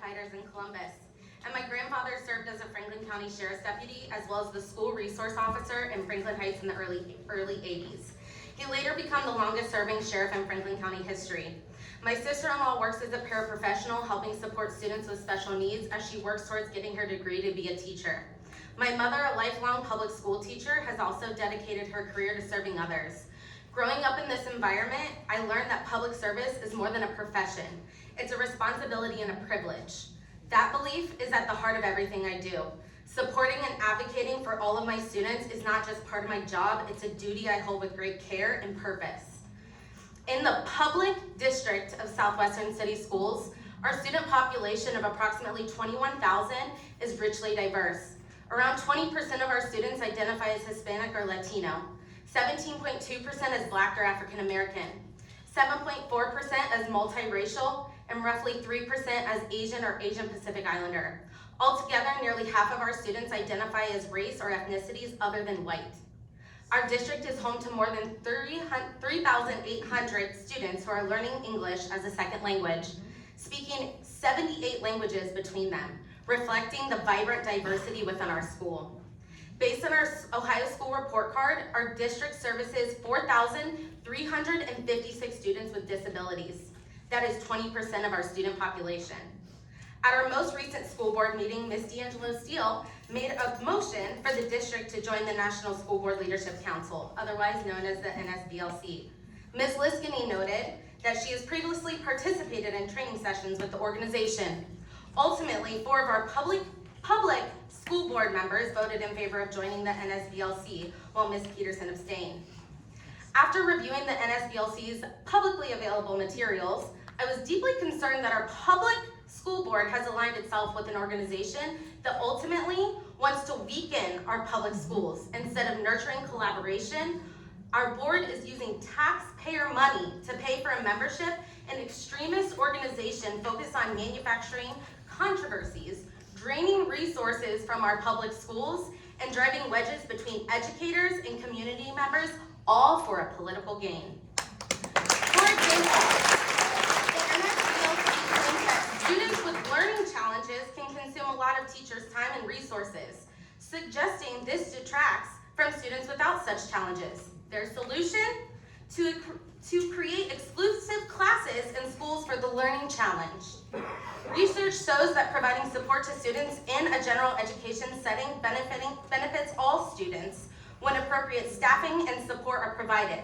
There are certainly some students that will need a smaller classroom with more intensive support in order to thrive, but suggesting a separate classroom for the many students that can access the curriculum in the general education classroom just because they need extra support is appalling. All students deserve to be educated in their least restrictive environment based on their individual needs. They also assert that the public education system is overwhelmed by mandate forcing them to teach its curriculum in multiple languages and describe non-English speaking students as an unacceptable cost. Education is the key and the promise, America's promise, to a better tomorrow. To deny English language learners equal opportunity and access to a quality education is to slam the door on their future. We know based on research our students can benefit both socially and academically by learning another language. Research has found that people who are multilingual may be better at analytical tasks like synthesizing information or understanding processes. Multitasking and paying attention are 2 skills that can be hard for students to master. Learning a new language can help our students do both well. It is incredibly disappointing and frankly alarming that our public school board would choose to align with an organization that openly undermines and stigmatizes the very students we are entrusted to support. These views stand in stark contrast to the values of equity, inclusion, and dignity. That should guide public education, especially in a district where nearly 68% of our student population could be negatively affected by such rhetoric. All 1,633 members of the Southwestern Education Association call on all 5 members of our school board to focus on the real issue facing our schools, our students, and our community, like ensuring fair school funding so that every student can thrive and the appropriate staffing and supports can be provided. Oh, and I'll leave you with this. The NSBLC lists as one of its goals to spot and eliminate teacher activists within our schools. Well, here we are.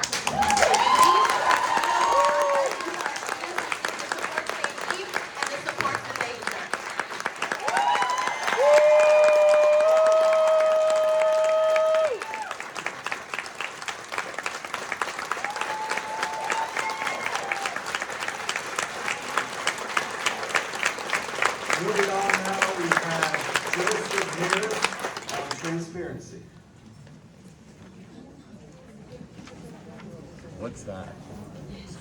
Never heard of that. Gotta be alone.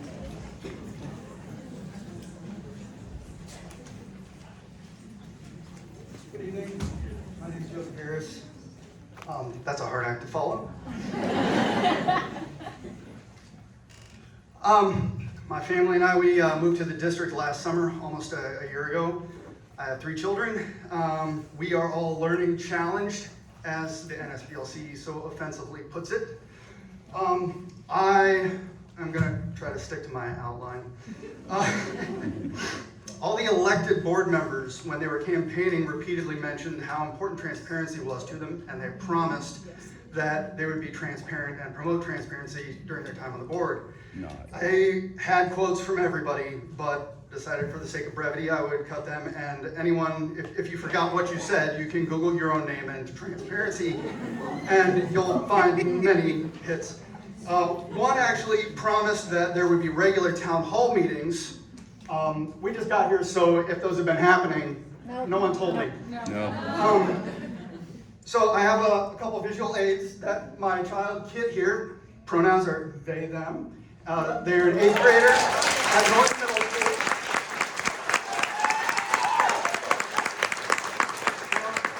The board already knows this information, so Kit's gonna hold it up so you all can see it. Executive sessions or secret meetings. They went from an average of 6 hours and 7 minutes a year to almost 40 hours in 2024, very suddenly. Hold it up. 4, okay. At the beginning of 2024,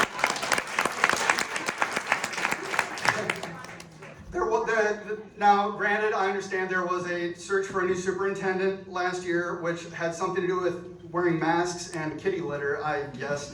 I really don't understand what that was about.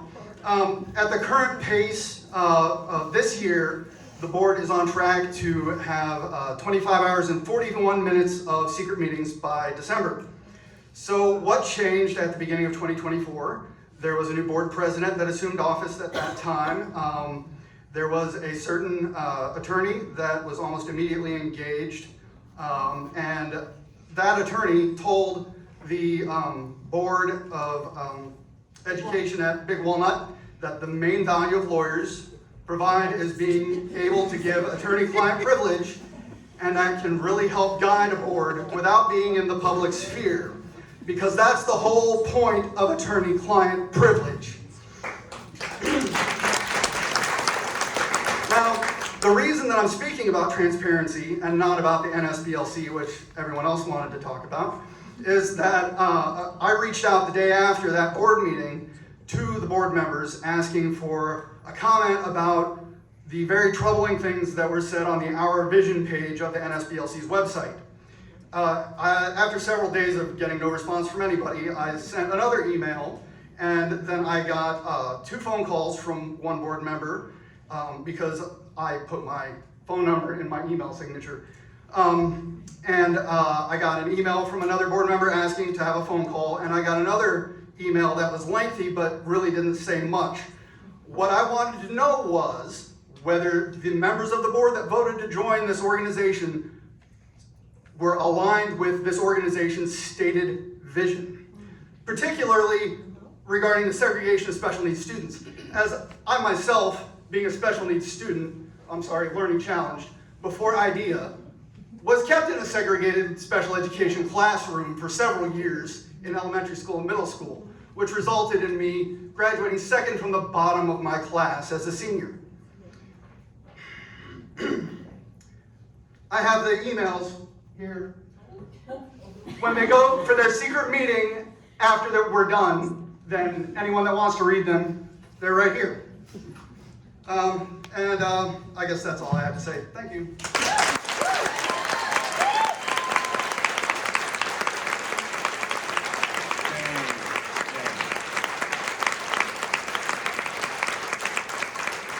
Next up, we'll have Kelly Dillon on Board of Education meetings, how they're run.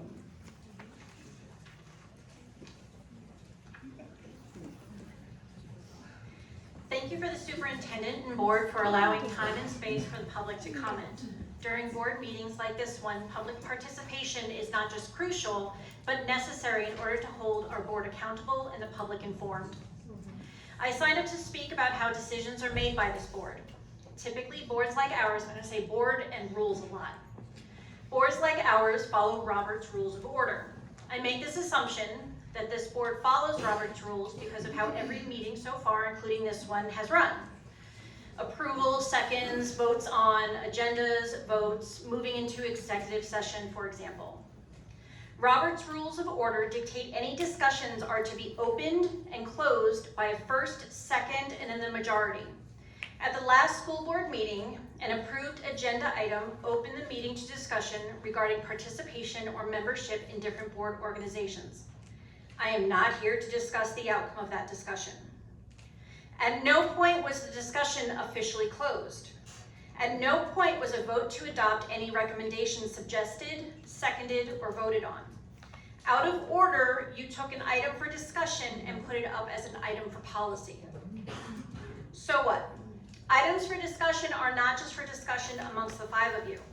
You need to come back to the district, your constituents, and discuss memberships in organizations like this. Have those critical conversations you want to have on the record. Not just those who elected you, which a few of you have said on more than one occasion. You sit on the dais representing our whole district, not just those who chose to vote for you. Policies get a first and second reading. This is so the public has access to these policies, the language, the ramifications, have time to contact you with questions, have time to publicly participate, to basically enjoy the transparency of that process. This was not done in regard to the organizations our district, with our money, chose to join or leave. There were no town halls that we were promised. There were no written responses to inquiries. The president of this board suggested a separate motion for each of the organizations. According to Robert's Rules of Order, this was out of order. I recognize public participation is not a chance for a dialogue with the board, so my following questions are rhetorical in nature and for the record, and hopefully for you to consider in future actions. Why the rush? Why not have an actual discussion with your constituents? Why not close discussion on the item and then have a vote just 2 weeks later on an actual item? We were promised transparency. The means through which this decision was made was not transparent, was not communicative, and at a minimum, not according to the rules through which you run your meetings. We deserve better, and I hope in the future, items for discussion remain for discussion until they are actually brought up, seconded, and voted for. Thank you.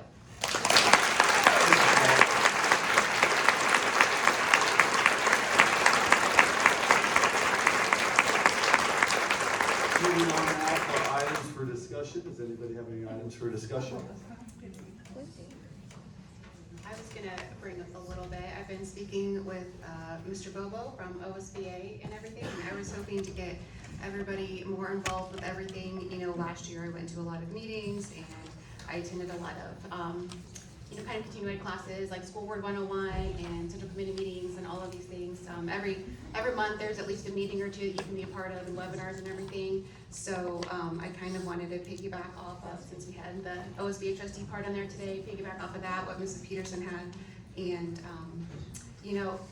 I will have, probably Mr. Banks can share the website that Mr. Bobo shared with me so that everybody can go on there and see. There's a list of different committee positions you can have.